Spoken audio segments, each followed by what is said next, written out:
Coucou tout le monde, j'espère que vous allez bien. Aujourd'hui je vous retrouve pour une nouvelle vidéo et ça va être un point lecture.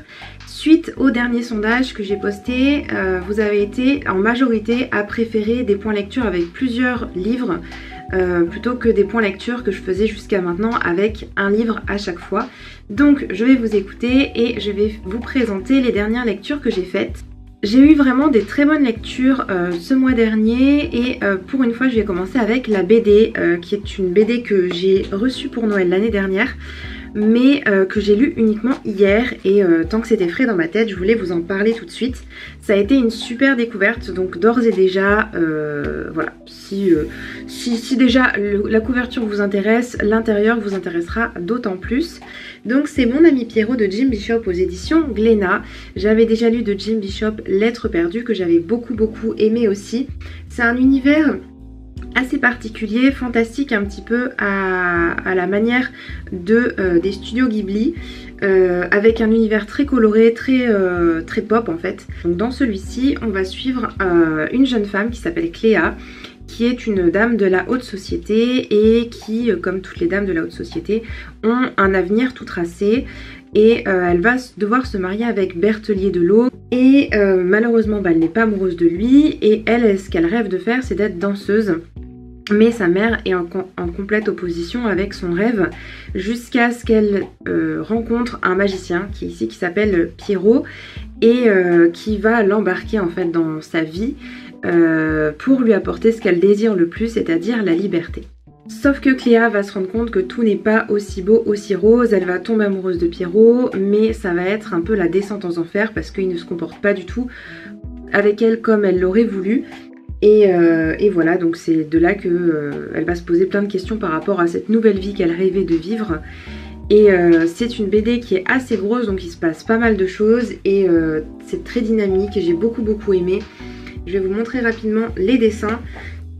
Donc voilà le type de planche qu'on a, c'est des dessins très colorés avec des grandes, c'est pas des bulles, des grands dessins. Moi je trouve ça absolument magnifique, j'adore. Je vais essayer de vous trouver d'autres petites planches assez sympas. Donc je sais pas, par exemple là, c'est le bisou.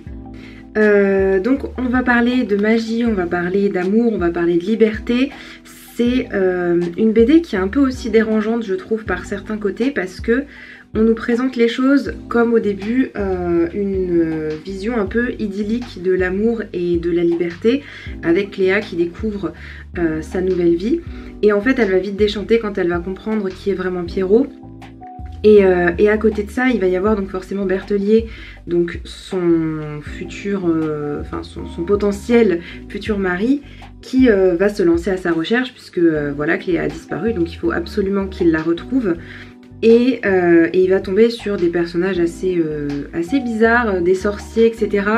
On lui arrache un œil à un moment, enfin bref, il y a un côté à la fois très rêve et un côté très terre à terre aussi avec des personnages plutôt torturés, méchants, etc. En bref, j'ai passé un super moment de lecture, donc je vous recommande très chaudement cette BD qui a dépassé mes espérances. Franchement, j'avais beaucoup aimé Lettres perdues, mais celui-ci est vraiment exceptionnel. On va passer du coup aux 4 romans. Et je vais d'abord vous parler de En équilibre de Morgane Moncomble aux éditions Hugo Roman dans la collection New Way. On va parler ici encore une fois d'amour mais aussi de santé mentale avec une jeune fille qui s'appelle Lara et qui donne tout son possible pour rentrer dans une école de cirque pour être ensuite vraiment, je sais pas comment on appelle ça, mais trapéziste je pense, enfin elle fait du cerceau mais en faire son métier. Ses parents ne la prennent pas au sérieux et veulent absolument qu'elle fasse des études dans une grande université, donc ils lui mettent une pression de fou. Elle travaille nuit et jour pour être la première de la classe, il faut absolument qu'elle soit la première, sinon ça ne lui va pas. Et à côté de ça, forcément, elle s'entraîne pour le cerceau, pour passer une audition à la fin de l'année qui va lui permettre potentiellement de rentrer dans son école rêvée. Lara a une jumelle qui s'appelle Amélia, qui est tout son contraire, autant physiquement que mentalement. Lara, c'est vraiment une battante qui se donne à fond pour ses ambitions, et Amélia, c'est plutôt une fille sage, et elle a l'impression, en fait, Lara, que ses parents préfèrent Amélia à elle. Et en plus, donc, on voit sur la couverture que c'est une fille qui est plutôt en rondeur et donc qui a du mal en fait à s'assumer physiquement. Maintenant ça va mieux, mais voilà, il y a toujours des gens qui s'amusent à la critiquer sur son physique. Voilà, on n'est pas forcément dans une très bonne disposition au départ pour que sa santé mentale soit au meilleur. Mais c'est une fille qui est vraiment combattante, qui donne son 100% partout. Donc voilà, au tout début tout va bien. Et puis malheureusement Amélie va devoir, veut arrêter le cirque, elle ne veut plus faire avec elle. Et c'est là que va commencer un petit peu les ennuis parce que pour son numéro final à la fin de l'année, il faut qu'elle trouve un partenaire. Elle ne se sent pas de le faire toute seule et elle va demander à un garçon de sa classe qui est un peu son rival parce que lui aussi il est premier ou deuxième de la classe en fonction des matières. Et donc au début ça va être une sorte de rivalité mais un petit peu gentillette et puis ça va forcément tomber dans une histoire d'amour entre deux puisqu'ils vont se côtoyer, ils vont beaucoup apprendre de leur corps, de leurs sentiments, etc. Puisque en faisant un numéro de cerceau à deux, forcément ils sont toujours serrés et ils sont dans des positions assez inconfortables lorsqu'on se connaît pas. Mais voilà, ils vont apprendre à se connaître, ils vont passer du temps ensemble, etc. Et puis ça va mener à une histoire d'amour très douce, très poétique et très bienveillante que j'ai beaucoup appréciée.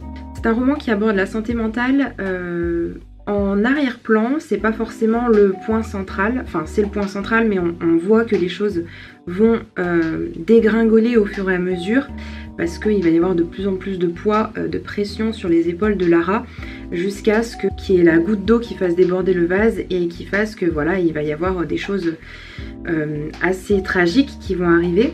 Mais ça arrive vraiment à la toute fin et on est beaucoup plus concentré, je trouve, sur l'histoire d'amour. Je me suis beaucoup attachée à Lara, que j'ai trouvée extrêmement forte, extrêmement courageuse, mais qui a du mal à laisser du coup cette indépendance et se reposer sur les autres personnes. Enfin voilà, c'est un personnage qui est entier, qui est réaliste et que j'ai adoré. L'univers du cirque, du cabaret, puisque les parents du garçon, donc je ne sais plus comment il s'appelle, les parents du garçon tiennent un cabaret. Cet univers un peu magique, un peu féerique du cirque, c'est quelque chose que je lis très rarement dans les romans et de voir que ça c'est central dans celui-ci, j'ai trouvé ça super intéressant. En bref, j'ai passé un très bon moment de lecture avec ce roman que je vous conseille. On va rester dans les histoires d'amour avec un roman que j'ai tout simplement adoré. Je pense que c'est mon premier coup de cœur de l'année, à moins que j'en ai oublié certains en route, mais c'est voilà, un de mes coups de cœur de ce début d'année. C'est La vie invisible d'Ady Larue aux éditions Lumen, donc de V.E. Schwab. V.E. Schwab, c'est pas la première fois que je la lis, puisque j'ai aussi découvert Shades of Magic, il me reste le dernier tome, enfin le troisième, puisqu'il va y avoir un quatrième, je crois bien, qui va sortir à la fin de l'année. Mais voilà, c'est une autrice que j'aime beaucoup, j'aime bien ses univers. De quoi parle La vie invisible d'Ady Larue? C'est l'histoire d'Ady Larue, une jeune fille qu'on va suivre sur 300 ans. C'est une fille qui est née au XVIIe siècle dans un petit village en France et elle va faire un pacte avec une sorte de diable, avec une personne qui va lui donner sa liberté en échange de son âme et il va lui donner aussi une immortalité en fait qu'elle n'avait pas vu venir au départ. C'est une fille qui rêvait de liberté, c'est dans une société, dans une époque où l'amour n'existe pas, ou en tout cas quand on se marie à quelqu'un, il y a très peu de chances pour qu'on marie quelqu'un qu'on aime, et elle veut absolument éviter cette vie de se marier avec un homme qu'elle n'aime pas, de faire une famille comme ça parce que c'est la tradition, parce que c'est comme ça qu'on fait. Elle a envie de découvrir le monde, elle a envie de faire sa vie comme elle l'entend. Et comme dans la BD que je vous ai présentée au début, ça va se retourner contre elle malheureusement. Donc pour repréciser rapidement le résumé, en fait, elle va faire un pacte avec le diable, on va dire qu'on ne sait pas vraiment si c'est vraiment le diable ou pas. Mais en tout cas avec une personne qui va lui offrir sa liberté. Mais dans le contrat, dans le pacte qu'elle a passé, en fait, c'est la liberté, ça a été entendu comme ne pas avoir d'attache avec rien ni personne, ce qui fait que Ady va se retrouver vraiment seule au monde, abandonnée de ses parents, abandonnée de ses amis, puisque sans attache ça veut dire que personne ne se souvient d'elle, et donc à chaque fois qu'elle rencontre une personne, et ben c'est comme si elle l'a rencontré pour la première fois. Donc ses parents la renient, sa meilleure amie la renie et elle va devoir partir de chez elle. Et elle va monter à Paris, elle va rencontrer plein de gens, etc. Mais il va jamais y avoir aucun lien vraiment fort parce que les personnes ne se souviennent pas d'elle tout simplement. C'est vraiment très difficile à lire finalement et de vivre ça aux côtés d'Adi. De voir que elle ne peut se lier à personne en fait. Elle vit sa vie comme un fantôme. À partir du moment où elle n'est plus dans le champ de vision des personnes, voilà, c'est comme si elle avait disparu et les gens arrivent et lui demandent mais qui êtes-vous, comment vous vous appelez, etc. Et elle n'a même pas la possibilité de raconter son histoire. Les gens ont comme une sorte de voile et ils n'écoutent plus en fait, ils n'entendent plus ce qu'elle raconte. Donc elle est vraiment seule au monde. La seule personne avec qui elle peut parler, c'est le fameux diable qui lui a fait ce pacte et qui vient régulièrement la voir pour lui demander si elle en a marre de sa vie et si elle veut lui donner son âme. Et il va se passer quelque chose dans les années 2010. Elle va rencontrer un libraire qui s'appelle Henri et qui va se rappeler d'elle pour la première fois. C'est le premier humain, le premier mortel qui se souvient d'elle. Mais malheureusement, encore une fois, donc ça va être une histoire d'amour très très passionnée, très, vraiment magnifique entre ces deux personnages. Et malheureusement, voilà, comme dans la BD, ce souffle d'espoir, cette petite étincelle ne va pas durer très très longtemps. Bref, je vous ai fait un résumé assez dans les détails, mais c'est un roman que j'ai vraiment adoré parce que même si c'est pas un roman vraiment d'action, on voit toute la vie d'Adi Larue, les complications qu'il y avait en fait au fait de ne pas avoir de lien en fait avec les gens. Des fois on a l'impression, on se dit bon j'en ai marre, j'ai envie d'être tout seul dans mon coin, que les gens me fassent pas chier. Et là, quand on se rend compte de ce que ça veut vraiment dire, on a besoin en fait des gens, on a besoin de se reposer sur quelqu'un, on a besoin de voir sa famille, d'avoir des amis et de voir qu'Adi Larue est vraiment toute seule dans son coin, c'est super difficile en fait, émotionnellement parlant, humainement parlant.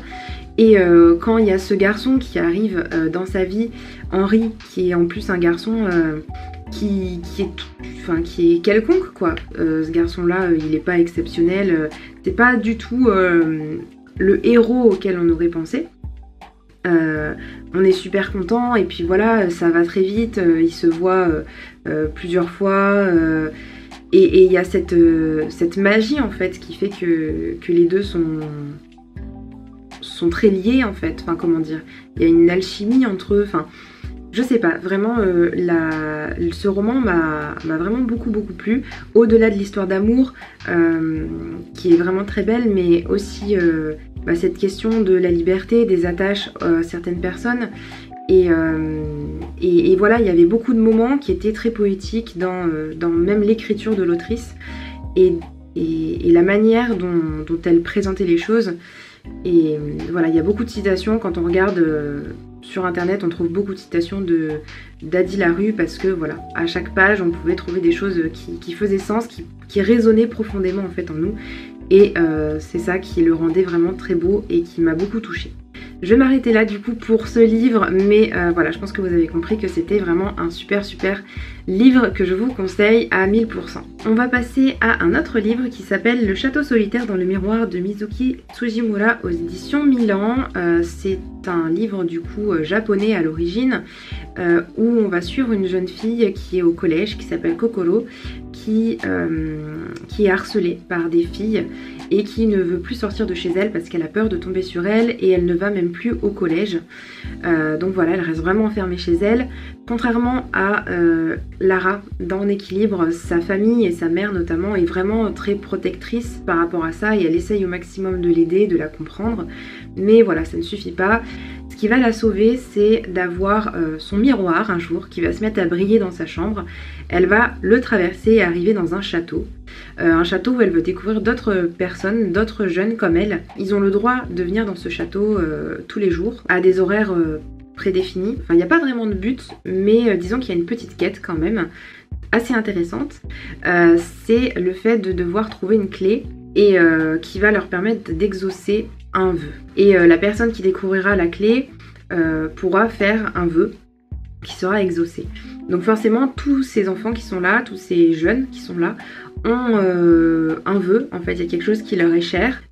Est-ce qu'ils vont réussir à la découvrir ou pas? Voilà, c'est un petit peu la thématique, il y a ce mystère et en même temps la découverte de ces autres jeunes, qu'est-ce qu'ils font là.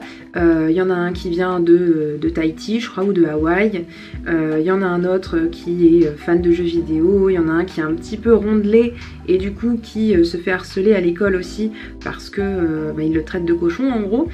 Voilà, donc on va avoir une multitude de personnages avec leur histoire et j'ai trouvé ça super intéressant à suivre. Là pour le coup on est vraiment centré sur le harcèlement, sur les difficultés qu'a Kokoro. J'ai vraiment ressenti à travers le livre le poids en fait qui l'écrasait par rapport à sa peur, qui l'empêche tout simplement de sortir de chez elle. Vraiment tout le côté harcèlement est vraiment super bien fait et je pense que c'est pour ça que le livre est aussi bien vendu. À côté de ça, l'aspect fantastique avec ce château, ces personnages qui se retrouvent là, il y a ce côté où on sait pas vraiment ce qui se passe, on sait pas vraiment qui sont ces gens, enfin il y a des choses un peu bizarres qui sont pas forcément palpables mais on a une réponse à la fin et qui nous donne sens en fait pour le début du roman. Voilà, enfin c'était un roman que j'ai trouvé très intéressant parce qu'il y avait tout ce côté harcèlement et aussi le fait de retrouver d'autres personnes, d'autres enfants pour parler, pour se confier. On voit que c'est des enfants qui ont des difficultés en fait avec, socialement parlant, et certains ont des parents qui sont aimants, qui sont aidants, et puis d'autres où c'est plus compliqué. Si je devais chercher la petite bête, et ce qui m'a un petit peu gênée, c'est l'écriture en fait. Et je pense que c'est l'écriture japonaise en fait qui veut ça, ou c'est la traduction qui est faite comme ça, enfin je sais pas, mais c'est le deuxième roman japonais que je lis. Et j'ai cette impression que le texte n'est pas vraiment beaucoup travaillé, contrairement à d'autres romans qui sont très poétiques, où il y a vraiment un style d'écriture particulier. Alors je sais pas si c'est parce qu'aussi c'est pour des jeunes de 10-12 ans, ou si c'est vraiment l'écriture japonaise qui veut ça. Mais je trouve que c'est très simpliste, et on nous donne des phrases sujet, verbe, complément. Il n'y a pas cette volonté de vraiment... faire des choses qui nous impactent très profondément, même si je vous ai dit tout à l'heure que tout l'aspect harcèlement était bien dépeint, mais c'est dans le texte en lui-même, dans la plume, qui me manquait quelque chose. Donc à cause de ça, ça a fait que ça n'a pas été une excellente lecture, ça a été un bon moment, mais j'aurais, s'il y avait eu ce petit plus, je pense que ça aurait été une excellente lecture, même un coup de cœur, mais voilà, ça m'a un peu gênée en fait dans ma lecture. Il faut savoir aussi qu'un manga a été adapté de ce roman, donc qui est fini en 5 tomes. Il vient à peine de sortir chez nous le premier tome. Je ne sais pas si je l'achèterai ou pas, à voir. Peut-être qu'il rend mieux en manga. Il me reste un livre à vous présenter. Il s'agit d'Alice David Moité aux éditions du Rocher. C'est un livre très court qui a gagné le prix des Incorruptibles ou quelque chose comme ça, je ne sais plus exactement. C'est un livre que j'avais envie de lire parce que voilà, il était très court et je voulais voir un peu ce que ça donnait. Globalement, c'est un livre que j'ai trouvé assez enfantin, peut-être parce que justement il s'adresse à des jeunes. Mais je trouve qu'on peut aussi trouver des romans pour cette tranche d'âge ou même des albums pour les enfants qui sont très poétiques et qui sont beaucoup plus travaillés. Mais je vais peut-être vous dire de quoi ça parle avant. Donc c'est l'histoire de Sam, une jeune fille qui est au lycée et qui avait un meilleur ami qui s'appelait Arnaud et qui a réussi à intégrer une école super prestigieuse en informatique. Et depuis qu'il est là-bas, il ne donne plus aucun signe de vie. Donc le seul moyen de le contacter, c'est de rentrer dans cette école. Et comme elle est très intelligente, elle va réussir à y entrer. Et elle va découvrir que c'est pas forcément ce qu'elle s'imaginait. Il y a peut-être des choses un peu louches qui se passent dans cette école. Le livre fait 150 pages, quelque chose comme ça. Donc on est très rapide dans le déroulé. Sachant qu'au début, on a besoin de mettre un petit peu en place l'histoire, les personnages et tout ça. Et de mettre un peu un cadre. Mais voilà, à partir du moment en fait où voilà, il y a des choses bizarres qui se passent, et tout va s'enchaîner très vite. Il faut trouver tel personnage, on va aller le voir, on va réussir à revenir, à déjouer très rapidement les plans de une entité voilà, particulière, sans vous spoiler. On n'a pas le temps vraiment de s'attacher au personnage, on n'a pas le temps vraiment de prendre son souffle et de suivre l'histoire en profondeur, puisque il y a très peu de pages, et c'est ça qui m'a le plus dérangée. Sinon l'histoire en elle-même est très sympa, et je pense que pour des jeunes lecteurs, c'est sûr que ça peut leur plaire. Ça m'a fait penser un petit peu à Cogito de Victor Dixon, dans le sens où c'est une histoire avec les robots qui prennent le pas finalement sur les humains. Et voilà, il y a des moments où ça faisait un peu flipper quand même de voir ce qui pourrait se passer. Mais voilà, j'ai pas été plus attachée à ce livre que ça, ni au personnage. Je pense que c'est tout simplement parce qu'il était trop cool. Voilà, c'est tout pour ma vidéo. J'espère qu'elle vous aura plu. Si vous avez lu un de ces livres, n'hésitez pas à me dire en commentaire ce que vous en avez pensé. Et moi, je vous dis à bientôt dans une prochaine vidéo. Ciao, ciao!